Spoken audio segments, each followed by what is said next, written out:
Assalamualaikum warahmatullahi wabarakatuh. Perkenalkan, nama saya Muhammad Agudri Dihan Prawira. Saya berasal dari kelas Sistem Informasi Reguler B 2018. Di sini saya akan menjelaskan hasil analisa saya. Yang saya ambil contohnya dari tugas akhir Sistem Informasi Perencanaan dan Monitoring Pelaksanaan Proyek Dana Desa. Adapun poin kedua, tujuan dari penelitian ini adalah merancang sebuah sistem informasi yang berguna untuk mempermudah dalam proses perencanaan dan monitoring pendanaan desa. Lalu poin selanjutnya, manfaat pengembangan sistem ini adalah berguna untuk dua pihak. Pihak pertama yaitu bagi instansi, lalu yang kedua bagi penulis tugas akhir ini. Untuk instansi, hasil penelitian ini diharapkan dapat memberikan kemudahan dalam mengelola hasil musyawarah untuk perencanaan proyek bantuan dana desa. Untuk penulis, hasil penelitian ini berguna sebagai tugas akhir yang dapat dijadikan gambaran tentang pekerjaan saat mencapai dunia kerja nanti. Lalu metode pengembangan sistem ini menggunakan waterfall model. Selanjutnya saya akan menjelaskan tentang diagram WBS atau Work Breakdown Structure. Pada diagram Work Breakdown Structure atau WBS, Sistem Informasi Perencanaan dan Monitoring Pelaksanaan Proyek Dana Desa, terdapat 5 unit pokok pembahasan. Yang pertama, 1.0 Analisis Kebutuhan. Lalu 2.0 Desain Sistem. 3.0 Implementasi dan Unit Testing. 4.0 Pengujian Sistem dan Integrasi. Lalu terakhir 5.0 Operasi dan Pemeliharaan. Pada tingkat pertama di 1.0 yaitu analisis kebutuhan, terdapat dua tahap di tingkat kedua, yaitu menganalisa permasalahan dan menganalisa kebutuhan. Di tingkat ketiga 1.1.1 mengidentifikasi masalah yang terjadi. 1.1.2 mengidentifikasi user. 1.1.3 melakukan observasi lapangan. 1.1.4 membuat dokumentasi hasil identifikasi dari observasi.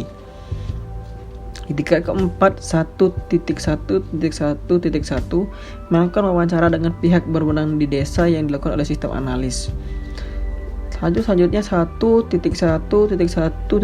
menentukan indikator masalah yang juga dilakukan oleh sistem analis.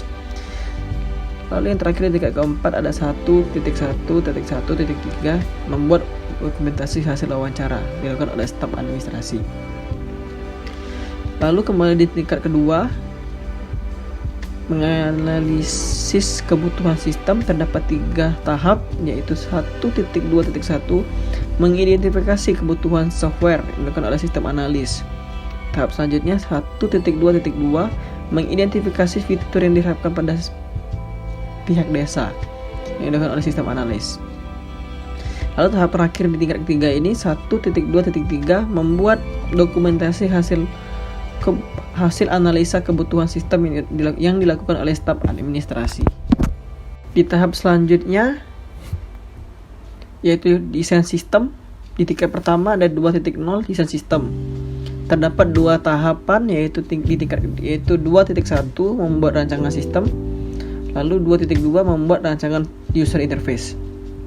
Di tingkat ketiga membuat rancangan sistem ada 2.1.1 merancang DFD. Lalu 2.1.2 mengidentifikasi tools yang akan digunakan. Lalu tahap selanjutnya ada 2.1.3 membuat ERD. Di tingkat keempat merancang DFD juga ada 2.1.1.1 merancang database yang dilakukan oleh programmer. Kembali ke tingkat kedua, membuat rancang user interface, terdapat 4 tahapan, yaitu membuat interface login 2.2.1, 2.2.2 membuat interface beranda, 2.2.3 membuat interface pengaturan, 2.2.4 membuat interface monitoring. Di tingkat keempat membuat interface login ada 2 tahapan lagi, yaitu 2.2.1.1 membuat interface warga desa yang dilakukan oleh programmer. Lalu tahap terakhir 2.2.1.2 membuat interface admin pengguna yang dilakukan oleh programmer. Di tahap ketiga yaitu implementasi dan unit testing. Terdapat 5 tahapan, yaitu 3.1 menggunakan bahasa pemrograman PHP yang dilakukan oleh programmer. 3.2 membuat database system yang dilakukan oleh programmer. 3.3 menyusun desain yang dilakukan oleh programmer dan sistem analis. 3.4 pengujian sistem yang dilakukan oleh sistem tester. 3.5 membuat dokumentasi yang dilakukan oleh staf administrasi. Di tahap keempat yaitu pengujian sistem dan integrasi, terdapat 2 tahapan. Yang pertama 4.1 melakukan instalasi yang dilakukan oleh sistem tester. Lalu 4.2 melakukan pelatihan kepada operator desa yang dilakukan oleh sistem tester.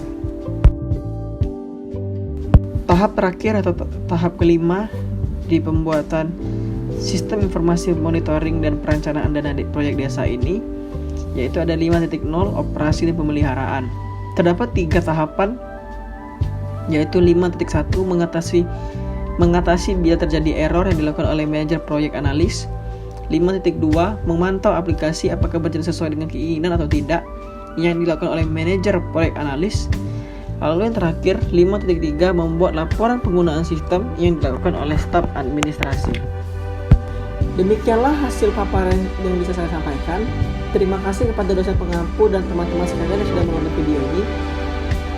Mohon maaf bila ada salah kata. Kepada Allah saya mohon ampun. Wabillahi taufiq wal hidayah. Wassalamualaikum warahmatullahi wabarakatuh.